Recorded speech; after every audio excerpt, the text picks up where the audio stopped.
एक एक्सीडेंट हुआ ईस्ट दिल्ली में और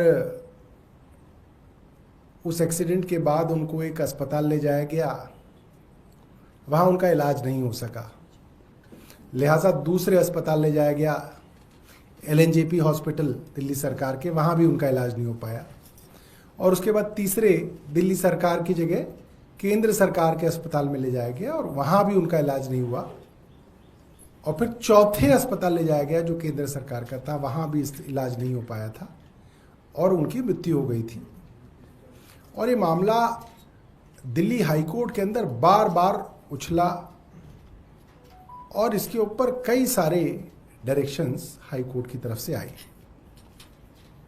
क्योंकि मामला सिर्फ एक एक्सीडेंट विक्टिम का था जिसका दिल्ली के सरकारी इलाज अस्पतालों में इलाज नहीं हो पाया। आज मैं जो मामला आपसे डिस्कस करने वाला हूं वो ऐसे हजारों लोगों का है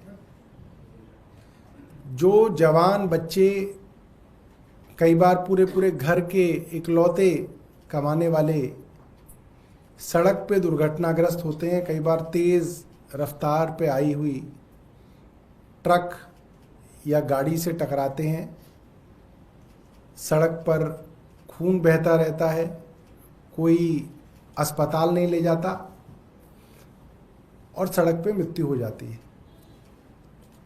इस तरीके के लोगों के लिए दिल्ली सरकार ने 2017 में एक स्कीम लाई जिसका नाम था फरिश्ते योजना।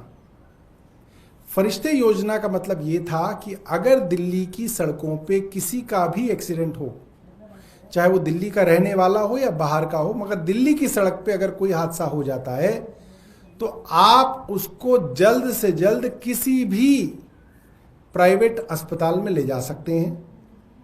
प्राइवेट अस्पताल में सारा का सारा इलाज जो है वो मुफ्त होगा और खर्चा जितना भी उस इलाज पे होगा वो दिल्ली सरकार लेती थी।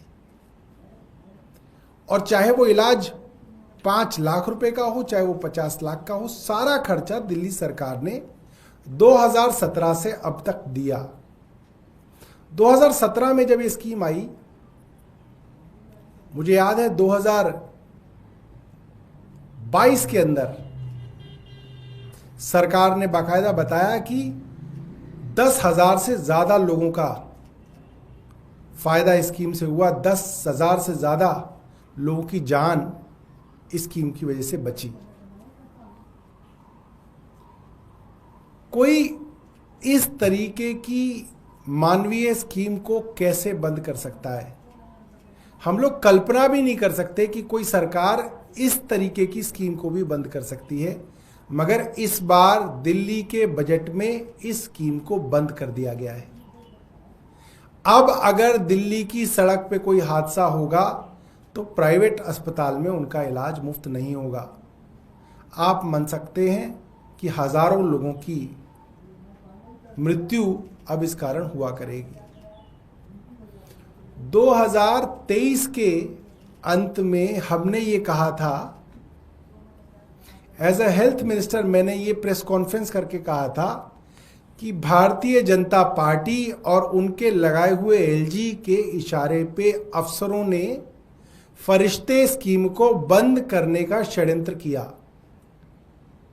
अखबारों में भी छपा।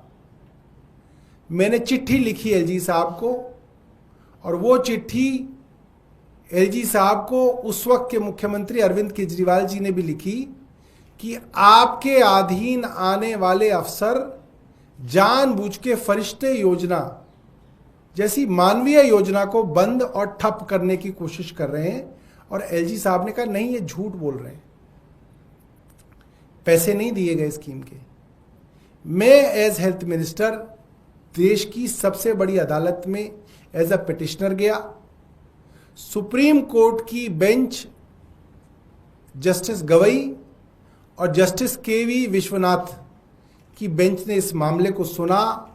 दिल्ली के उपराज्यपाल विनय सक्सेना को नोटिस किया और उस नोटिस के दबाव में अफसरों ने फरिश्ते योजना की पैसे जो थे, जो फंड्स थे, वो रिलीज किए और फरिश्ते योजना फिर से शुरू हुई। उस वक्त एलजी बड़ा तिलमिलाए थे।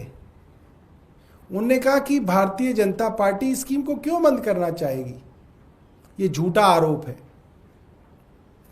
आज ये बात साबित हो गई कि भारतीय जनता पार्टी इस स्कीम को हमेशा से बंद करना चाहती थी। उस वक्त एलजी के जरिए इस स्कीम को बंद करने की कोशिश की, और आज जब अपनी सरकार बन गई तो बाकायदा इस स्कीम को बंद कर दिया गया है। मैं नहीं समझता कि इससे घटिया और इससे क्रूर कोई सरकार कर सकती है। एक हादसा हो जाता था, मुझे याद है अंग्रेजी अखबारों के अंदर आधे पेज की खबर छपती थी कि एक एक्सीडेंट के अंदर कोई मारा गया, उसको सही समय पे इलाज नहीं मिला, एक आदमी के लिए। ये खबर मैं देखना चाहूंगा कि अंग्रेजी अखबारों में खास तौर पे कितनी बड़ी छपती है, क्योंकि ये बहुत बड़ी बात है कि फरिश्ते योजना को बंद कर दिया गया है। मैं एक दो वीडियोस आपको दिखा के आपको एहसास दिलाना चाहता हूं, उन श्रोताओं को, उन दर्शकों को जो इस प्रेस कॉन्फ्रेंस को देख रहे होंगे, कि किस तरीके से लोगों के परिवारों के अंदर हमने जान बचाई है। ये वाली भी बंद कर दो, ये वाली। मेरा नाम इमैनुअल जेम्स है, मैं मंगलपुरी एरिया में रहता हूँ। मेरी वाइफ का फोन आता है कि बेटी का एक्सीडेंट हुआ है। जैसे हॉस्पिटल पहुंचा तो मेरी बेटी स्टेशन पे मेरी बेटी को लिटा रखा था। इसके सर में एक्सीडेंट के बाद क्लॉट्स हो गए थे, फ्रैक्चर थे।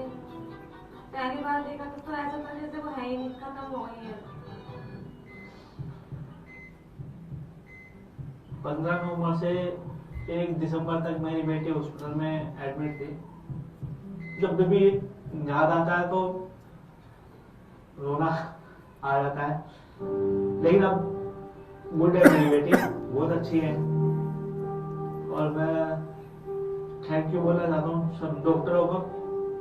सारी हेल्प हमारे दिल्ली सरकार से ही मिली, और शायद ये स्कीम ना चलाती तो शायद मेरी बेटी नहीं होती। भगवान ना करे ऐसा एक्सीडेंट किसी के भी साथ हो। जो लोग एक्सीडेंट होने पे पीड़ित को अस्पताल पहुंचाते हैं, ऐसे लोग फरिश्ते होते हैं। कल अगर आपके सामने कोई एक्सीडेंट हो, उसे नजदीक के अस्पताल में ले जाना, चाहे वो कितना ही महंगा अस्पताल क्यों ना हो, पैसे की चिंता मत करना। उसके इलाज का सारा खर्च हम उठाएंगे, दिल्ली सरकार उठाएगी। हमें हर कीमत पे हर जान बचानी है, और आपसे कोई पूछताछ नहीं की जाएगी।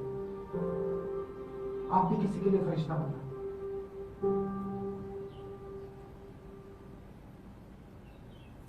एक बार नेक्स्ट भी चला दो। हैदर अली, कुलदीप कुमार, राहुल गुरनानी, सोनू गौतम, ये वो लोग हैं जो किसी के रोड एक्सीडेंट होने पर सामने आए, उनको हॉस्पिटल पहुंचाकर उनकी जान बचाई। जो लोग एक्सीडेंट होने पे पीड़ित को अस्पताल पहुंचाते हैं, उनकी जान बचाते हैं, ऐसे लोग फरिश्ते होते हैं। मैं उन फरिश्तों को सलाम करता हूँ। कल अगर आपके सामने कोई एक्सीडेंट हो तो आप भी किसी के लिए फरिश्ता बनना। उसे नजदीक के अस्पताल में ले जाना, चाहे वो कितना ही महंगा अस्पताल क्यों ना हो, पैसे की चिंता मत करना। उसके इलाज का सारा खर्च हम उठाएंगे, दिल्ली सरकार उठाएगी। हमें हर कीमत पे हर जान बचानी है, और आपसे कोई पूछताछ नहीं की जाएगी। बंद कर दो। आप भी किसी के लिए फरिश्ता बने।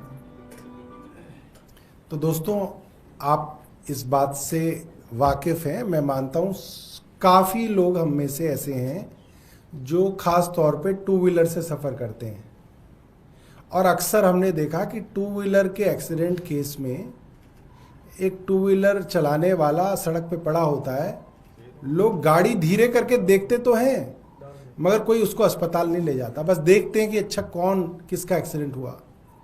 क्यों नहीं करते? क्योंकि ऐसा लगता है कि भाई कौन इसको अस्पताल ले जाए, हम क्यों ले जाएं। और अस्पताल में अगर आप ले भी जाओगे तो प्राइवेट अस्पताल वाला आपसे पैसे मांगेगा, फीस मांगेगा, वो आपके पास होगी नहीं, आप क्यों जमा कराओगे किसी की फीस। और इस तरीके से जो गोल्डन आवर होता है, जो पहला 1 घंटा होता है किसी भी एक्सीडेंट के बाद, उसको गोल्डन आवर इसलिए कहा जाता है क्योंकि अगर उस 1 घंटे में आप उस मरीज को अस्पताल में पहुंचा देते हो तो उसके बचने की संभावना बहुत बढ़ जाती है। और अगर वो 1 घंटा उस सड़क पे पड़ा रहा, खून बह गया, तो इंजरी इतनी हो जाती है कि फिर उसका बचना अक्सर जो है मुश्किल हो जाता है। इसीलिए गोल्डन आवर के अंदर बजाय इसके कि आप किसी दूर दराज के सरकारी अस्पताल को ढूंढें, आप उसको नज़दीकी प्राइवेट अस्पताल में उसको दाखिल करा दें। प्राइवेट अस्पताल इसलिए दाखिल कर लेते थे क्योंकि सारा पैसा जो है उन्हें सरकार से मिल जाता था, तो प्राइवेट अस्पताल उसका इलाज कर लेते थे, पैसा सरकार से मिल जाता था। जो आदमी उनको अस्पताल में दाखिल करता था उसको सरकार एक सर्टिफिकेट देती थी, फरिश्ते, कि आप दिल्ली के फरिश्ते हैं। उनको एक सम्मान राशि भी देती थी कि भाई उसने एक अपना काम धंधा छोड़ के एक मानवता के लिए, समाज के लिए उसने एक मदद की, तो उसको सर्टिफिकेट मिल गया, उसको थोड़ी सी सम्मान राशि मिल गई, किसी घर का एक चिराग बच गया, घर का कमाने वाला बच गया। ऐसी स्कीम को पैसा रोक के बंद करने की कोशिश 2023 में भारतीय जनता पार्टी, उनके एलजी और उनके कहने पे अफसरों ने की। उन अफसरों पर कोई कार्रवाई आज तक नहीं की गई। हो सकता है एलजी कहें कि अच्छा मैंने क्यों कहा, आपने इसलिए कहा क्योंकि आपने उनके ऊपर कार्रवाई नहीं की।